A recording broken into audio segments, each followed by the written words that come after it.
Bull. Vamos estudar um pouquinho de história do Brasil, né, galera? Vamos lá. Lembrando que a história do Brasil é muito importante para vocês. E já estamos aí praticamente no conteúdo de terceirão de vocês. Já estamos quase vendo os presidentes. Mas antes vamos ver aí o segundo reinado, a primeira fase do segundo reinado, porque na verdade o segundo reinado ele é dividido aí em duas fases para vocês, tá? A primeira dela de 1800, na verdade eu já comecei o segundo reinado numa outra aula em que eu falei o início do governo Dom Pedro II, que eu falei para vocês que tinha aquele revezamento nos ministérios, que ele conseguiu acabar com todas as revoltas, eu falei para vocês algumas coisinhas assim. Hoje o que vocês verão? Vocês verão como que estava a questão econômica do governo dele. Basicamente a economia e algumas tretinhas aí, como por exemplo a questão Cristier e o probleminha com a questão do café. Bom, a primeira... Com o café não, desculpa gente, com o Paraguai, porque o café não será bem um problema. Primeira coisa, a economia do Brasil girava em torno do café, tanto que o pessoal chamava o café de ouro verde.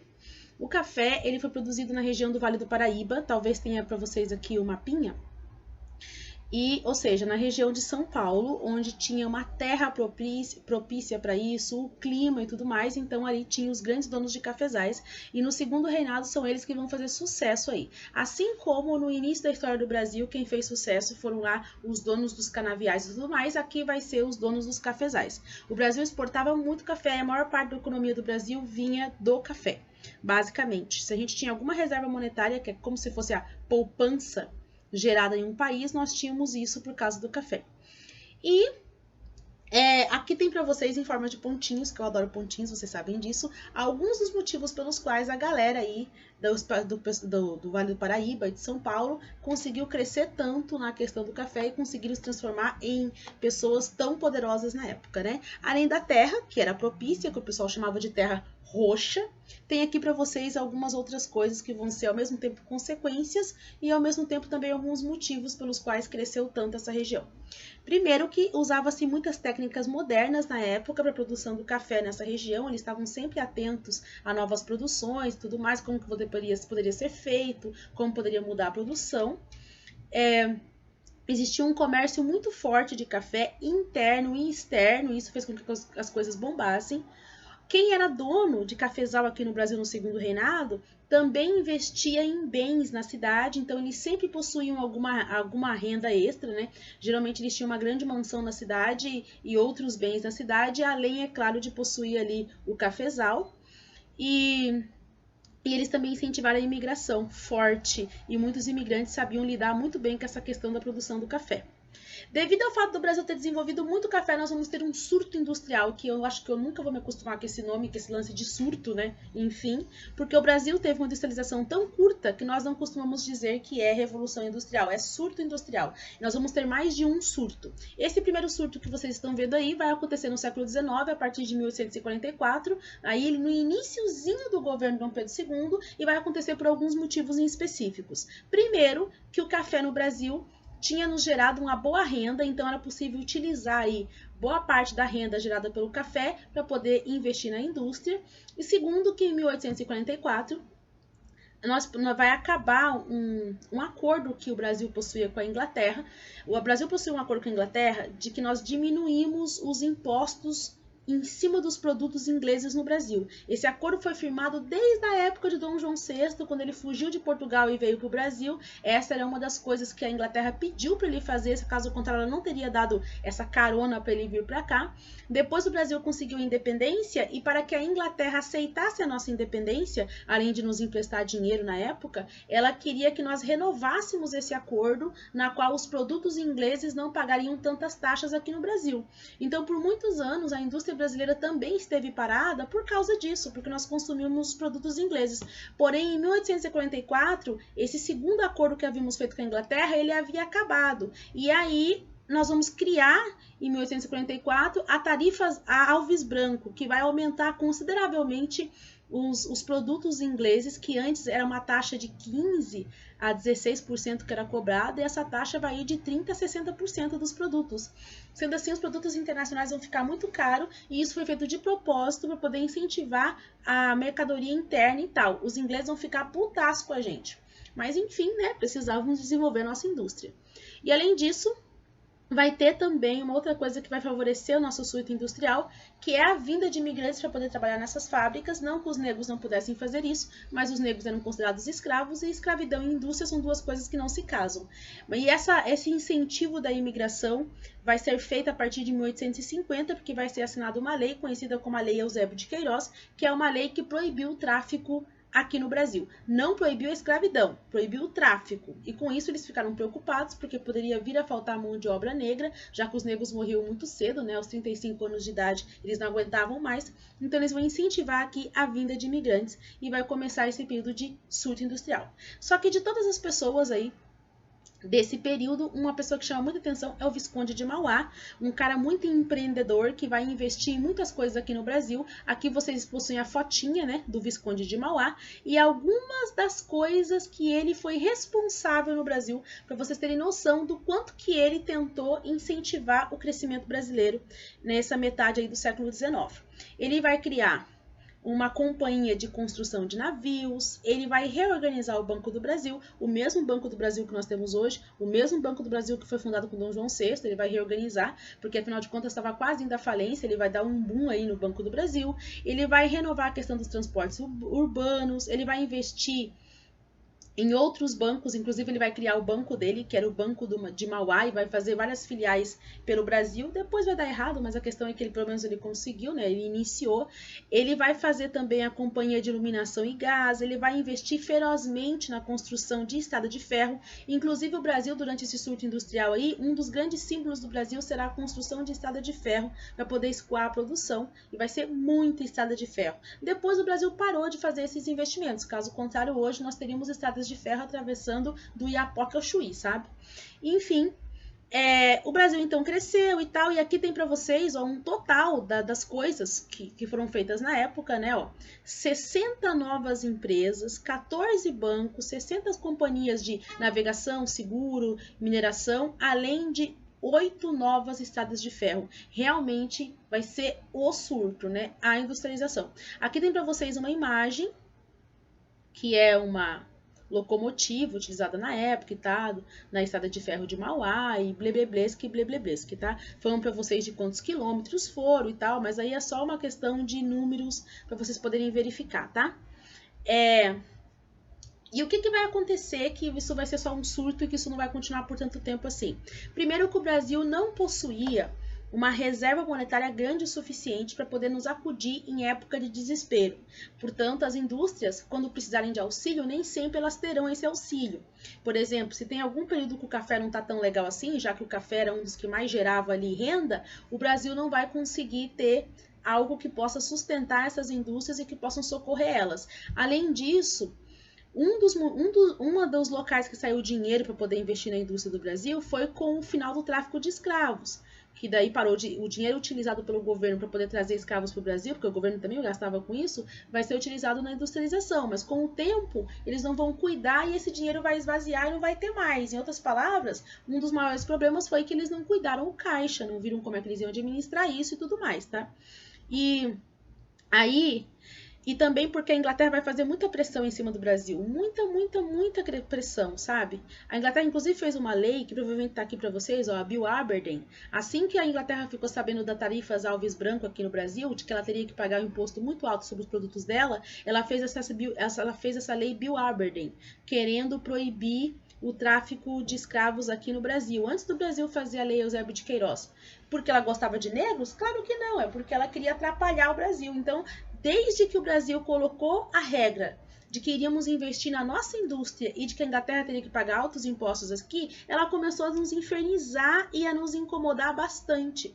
Até que, não aguentando mais a pressão, ameaças e tudo mais, o Brasil vai então diminuir essa tarifa. Não tanto quanto era antes, mas vai diminuir um pouco a tarifa dos ingleses em 1860.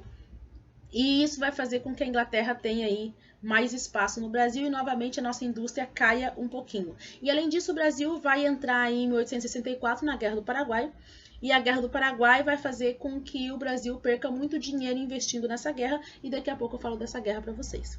Uma outra coisa muito importante do Brasil no período do Dom Pedro II vai ser a questão da escravidão e do tráfico e dos imigrantes. Vocês ainda não veem nessa aula o final da escravidão, mas vocês precisam ficar bem atentos que é o seguinte: a partir de 1850 o Brasil já estava sinalizando o final da escravidão por pressões internacionais, porque os outros países não viam com bons olhos a escravidão no Brasil. O Brasil foi o último país a abolir a escravidão. E mesmo depois que aboliu, ainda vai ter alguns processos que mostram que a escravidão foi um pouquinho mais além do que a data nos mostra. E isso fazia com que os outros países que queriam vender produtos aqui no Brasil, em especial a Inglaterra, sentissem que poderiam vender muito mais se o Brasil, por um acaso, estivesse no final da escravidão. Então eles começaram fazendo pressão com o final do tráfico, né? Primeiro a Inglaterra fazendo a lei do Bill Aberdeen, em 1845, no qual ela disse que ela iria salvar os negros da escravidão, ou seja, qualquer navio da África que trouxesse negros para cá, a Inglaterra iria intervir, afundando o navio, se fosse necessário, para salvar eles da escravidão. Eu não consigo entender muito bem essa lógica de salvar os negros dessa forma, mas enfim, né? E daí o Brasil vai ser obrigado a fazer a Lei Eusébio de Queiroz, pondo fim ao tráfico. Entretanto, em alguns locais do Brasil, o tráfico vai continuar de forma ilegal. Entre eles, um dos lugares eu falei para vocês, que fica lá em Recife, Porto de Galinhas, que eu falei que é um lugar muito lindo de se visitar e que tem galinhas por tudo quanto é lugar, mas na verdade a história original não é galinhas, são pessoas negras que eram chamadas de galinhas quando chegavam no porto, para que ninguém descobrisse que eram pessoas traficadas da África, por isso Porto de Galinhas. Mas enfim, isso já é questão para outra aula e outro pensamento. Uma outra coisa que vai ser aprovada também em 1850 é a Lei de Terras. A Lei de Terras é uma sacanagem. Por quê? Porque antes de 1850... para uma pessoa branca e livre conseguir terras aqui no Brasil, ela deveria morar na terra por um tempo, e se ela transformasse essa terra em produtiva, a terra era dela, porque o Brasil tinha muitas terras devolutas, ou seja, terras não ocupadas. Entretanto, a partir de 1850, o governo vai fazer a lei de terras, que você só pode adquirir terras comprando elas. Por quê? Porque assim ele evita dos imigrantes chegarem aqui e conseguirem terras sem comprar, e força os imigrantes a irem trabalhar nas fazendas para conseguirem se sustentar. E nesse negócio de forçar os imigrantes a irem para as fazendas, porque eles foram, não tinha como eles adquirirem terra logo após eles chegarem, eles vão instituir no Brasil um sistema de trabalho conhecido como sistema de parceria com os imigrantes, no qual os imigrantes produziam nas terras dos grandes donos de cafezais e outros produtos, e em troca eles ganhavam um valor em dinheiro. Entretanto, esse valor geralmente era menor do que eles mereciam, porque os donos das fazendas geralmente inventavam dívidas que eles não possuíam e no fim eles acabavam não conseguindo nada. Aí o governo vai ter que mudar isso, tá? E vai ter que instituir, então, o colonato, uma forma de trabalho na qual os imigrantes possuíam salários.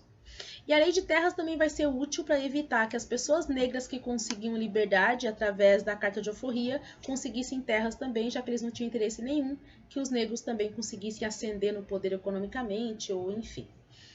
E outra coisa que vai chamar a atenção aqui vai ser o quanto o Brasil, no segundo reinado, vai interferir nos governos dos nossos países vizinhos.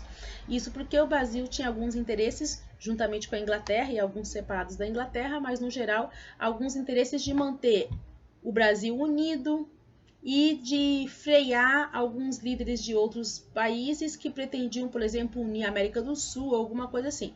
O Brasil vai interferir no Uruguai, na Argentina e depois vai ter a Guerra do Paraguai. Então o Brasil queria impor a sua hegemonia aqui e às vezes ele achava necessário retirar alguns líderes do poder. Aqui nós temos a famosa Guerra do Paraguai. A Guerra do Paraguai, que o nome mais famoso vai ser o Francisco Lopes, né? Ela vai ocorrer de 1864 a 1870. Ela vai ocorrer porque o Paraguai estava crescendo muito economicamente. O Paraguai, pasmem, era o país mais desenvolvido aqui da América do Sul. E ele possuía muitas fábricas, muitas indústrias, muitas coisas. Já possuía uma educação pública e gratuita. Possuía, não era obrigatória, mas era pública e gratuita. Ele possuía um exército totalmente organizado, armas modernas. O Paraguai era top. Entretanto, o Paraguai não tem saída para o mar, como vocês conseguem ver por essa imagem aqui, mas o Paraguai tinha uma possibilidade de conseguir saída para o mar se ele dominasse o Rio da Prata. Porém, o Rio da Prata era muito importante para o comércio do Brasil, do Uruguai, da Argentina e não só do Paraguai. Eles não tinham interesse que o Paraguai dominasse essa região. Além disso, o Paraguai sinalizou em 1864 que ele também tinha interesses expansionistas, de aumentar suas terras e tal. Ele até pegou um pedacinho do Mato Grosso aí nesse período, e por causa disso, e também por causa dos interesses da Inglaterra, que queria evitar que o Paraguai se transformasse em uma potência maior do que estava sendo.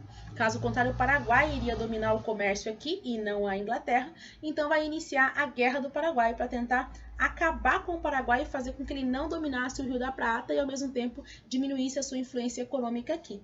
O Paraguai ele vai dominar a guerra no início, por mais que seja ele sozinho contra Brasil, Argentina e Uruguai, porque Brasil, Argentina e Uruguai vão se unir para acabar com o Paraguai através de uma tríplice aliança, e vai ser uma vergonha, porque o exército do Uruguai, da Argentina e do Brasil junto não podiam com o exército do Paraguai. Entretanto, o Brasil vai fazer alguns empréstimos na época, não só o Brasil, mas principalmente o Brasil, e vão conseguir algumas armas e alguns apoios da Inglaterra e vão detonar com o Paraguai. E quando eu digo detonar com o Paraguai, é detonar com o Paraguai. Eles vão matar quase todos os homens do Paraguai. E muitas mulheres também, crianças e afins, mas principalmente quase todos os homens. O Paraguai vai ficar sem homens para poder popular o Paraguai depois. Tanto que eles vão enviar para o Paraguai índios para poderem reconstruir o país, só que a visão indígena de construção e de modernidade é totalmente diferente do que as pessoas possuíam na época. Então eles não vão conseguir fazer com que o Paraguai volte a ser o que ele era. E é por isso que a maioria das pessoas do Paraguai também tem uma semelhança muito parecida com indígenas e tudo mais. Mas a Guerra do Paraguai será assim terrível, gente. O Paraguai vai ficar desolado. O Brasil também não sai tão vitorioso dessa guerra não. Por quê? Nós vencemos a guerra? Vencemos. Mas ficamos com uma dívida surreal com a Inglaterra por causa dessa guerra, tá? E além disso, o Brasil, aqui tem para vocês algumas imagens da Guerra do Paraguai, vocês dão uma olhadinha e blebleblesque. O Brasil também vai ter mais um problema depois da Guerra do Paraguai. Na verdade, o Dom Pedro II que vai ter esse problema. Durante a Guerra do Paraguai, pessoas brancas e pessoas negras lutaram juntas, porque o Brasil mandou pessoas brancas, mas também enviou algumas pessoas negras, porque não tinham pessoas brancas suficiente para o exército. E essas pessoas negras que lutaram ao lado dos brancos fez com que muitas pessoas brancas percebessem que negros e brancos não possuem diferença. Sendo assim, boa parte do exército começou a nutrir simpatia por pessoas negras. Então, após a Guerra do Paraguai, essas pessoas começaram a querer o final da escravidão por acharem que os negros não mereciam ficar nessa situação. Então, Dom Pedro II vai começar a receber pressão do próprio exército, de muitas pessoas do exército, na verdade, para acabar com a escravidão. Além disso, vai ter outros problemas que vão começar a surgir no governo de Dom Pedro II, além da dívida que ele adquiriu com a Guerra do Paraguai. E além das pessoas estarem bravas porque ele acabou com a industrialização, quer dizer, com o surto industrial, porque ele pegou dinheiro da industrialização para investir na Guerra do Paraguai, então virou uma bola de neve. O Brasil ainda vai passar por um problema que é a questão Cristier, que vai ser um pouquinho antes da Guerra do Paraguai. Vai ser em 1861 que o Brasil prendeu aí alguns soldados britânicos que estavam fazendo coisas erradas aqui no Brasil, mas para além disso, um navio britânico que estava afundando aqui na costa brasileira, ele foi saqueado pela população brasileira, já que ele estava afundando mesmo, a galera pegou os produtos. A Inglaterra pediu para o Brasil pagar esses produtos, e o Brasil disse que não pagaria, porque o navio já estava afundando mesmo. Eles ajudaram a salvar o produto. E por causa disso vai ter uma intriga ali, que a gente vai chamar de questão Cristier, porque na época o ministro da Inglaterra responsável por negociar com o Brasil era o Cristier. Ele bateu o pé dizendo que o Brasil estava errado, e o Brasil bateu o pé dizendo que estava certo. E na época o rei Leopoldo I da Bélgica, aquele mesmo rei que invadiu lá o Congo belga na África e que cortava a mão das pessoas, é esse rei mesmo, que vai ser o rei convidado para julgar o caso de Brasil e de Argentina, Brasil e Inglaterra, e ele vai dar causa ganha para o Brasil, dizendo que o Brasil deveria pagar o que ele sacou, porém, o que ele saqueou, entretanto, o Brasil estava correto de exercer a sua soberania dentro do seu país. Enfim, essas são questões que acontecem no governo do Dom Pedro II, que vão se acumulando para que depois os republicanos queiram tirar ele do poder. E é isso, minhas amoras. Vamos ver aqui. Depois vocês dão uma lida também, né? Porque o livro de vocês é sempre mais completo. Eu nunca possuo tanto tempo assim para explicar as coisas para vocês. Vamos responder aqui algumas questões. Olha, gráficos. Gráficos são legais. Vamos responder Vamos procurar aqui aprofundamento. Vamos responder aqui aprofundamento, tá? Essa questão número 13. Em meados do século XIX, o Império ingressou numa era de mudanças relacionadas à própria expansão do capitalismo. Os ventos do progresso começaram a chegar ao país, atraídos pelas possibilidades de investimentos e lucros entre os setores ainda inexplorados. Aí vocês precisam assinalar a opção que melhor identifica a noção de progresso construída na segunda metade do século XIX. Então, o que era ter progresso para o Brasil na segunda metade do século XIX? Letra A. Os mocambos eram palácios inspirados no estilo europeu e expressavam o ideal de riqueza e progresso da elite imperial. Não, né, gente? O Brasil não vai investir em construção de castelos durante o século XIX para falar que nós somos modernos. Não é essa a visão de modernidade que o Brasil possuía. Ter castelos é legal? É, mas não era essa a visão. Letra B. A rodovia era considerada o símbolo do progresso porque diminuiu as distâncias entre as áreas produtoras e o mercado interno de produtos agrícolas. O Brasil não vai investir na construção de rodovia, até mesmo porque nós não tínhamos carros, caminhões que ficavam transitando aí nessas rodovias. O Brasil vai investir em rodovia, na verdade, 100 anos depois desse período aí, lá no governo JK, em 1955, quando a Volkswagen ficar famosa no Brasil e tudo mais, não vai ser essa época da rodovia, então tá errada. Letra C. A descoberta de ouro e diamante em Minas Gerais deu concretude à noção do progresso do Império Brasileiro. Gente, a descoberta de ouro e diamante em Minas Gerais ela foi bem antes, foi no final do século XVII, início do século XVIII, e nós estamos aqui falando da metade do século XIX, que a era do ouro já havia passado. Então, não está correta. A letra D. A construção das ferrovias na segunda metade do século XIX significou a consolidação de empresas capitalistas subordinadas aos interesses escravistas dos produtores de café. Verdade, o Brasil achava que isso que era modernidade, né? Investir nas ferrovias e, ao mesmo tempo, manter a escravidão. Duas coisas muito contraditórias. Apesar de que o Visconde de Mauá, lá, o Barão de Mauá, ele era contra a escravidão, tá? Mas os outros produtores achavam que a escravidão deveria se manter para nossa industrialização ir para frente e, ao mesmo tempo, construir ferrovias. Então, tá certa a letra D. E a letra E diz, a imagem da capital civilizada com seus salões e clubes deu a São Paulo o status de lugar de diversão e entretenimento da boa sociedade. Na verdade, essa imagem de um local civilizado, com salões e tudo mais, vai ser mais uma ideia do início do século XX, aí, quando eles estiverem fazendo algumas reformas no Brasil e que vai acontecer a revolta da vacina e outras coisas e afins, tá? Então, aqui a resposta correta é a letra D. Vamos corrigir alguma outra questão. Tananã, tananã, tananã, tananã. Imagina se alguém não ia aparecer para atrapalhar o final do vídeo, né? Tudo bem. Vai pra lá, gato.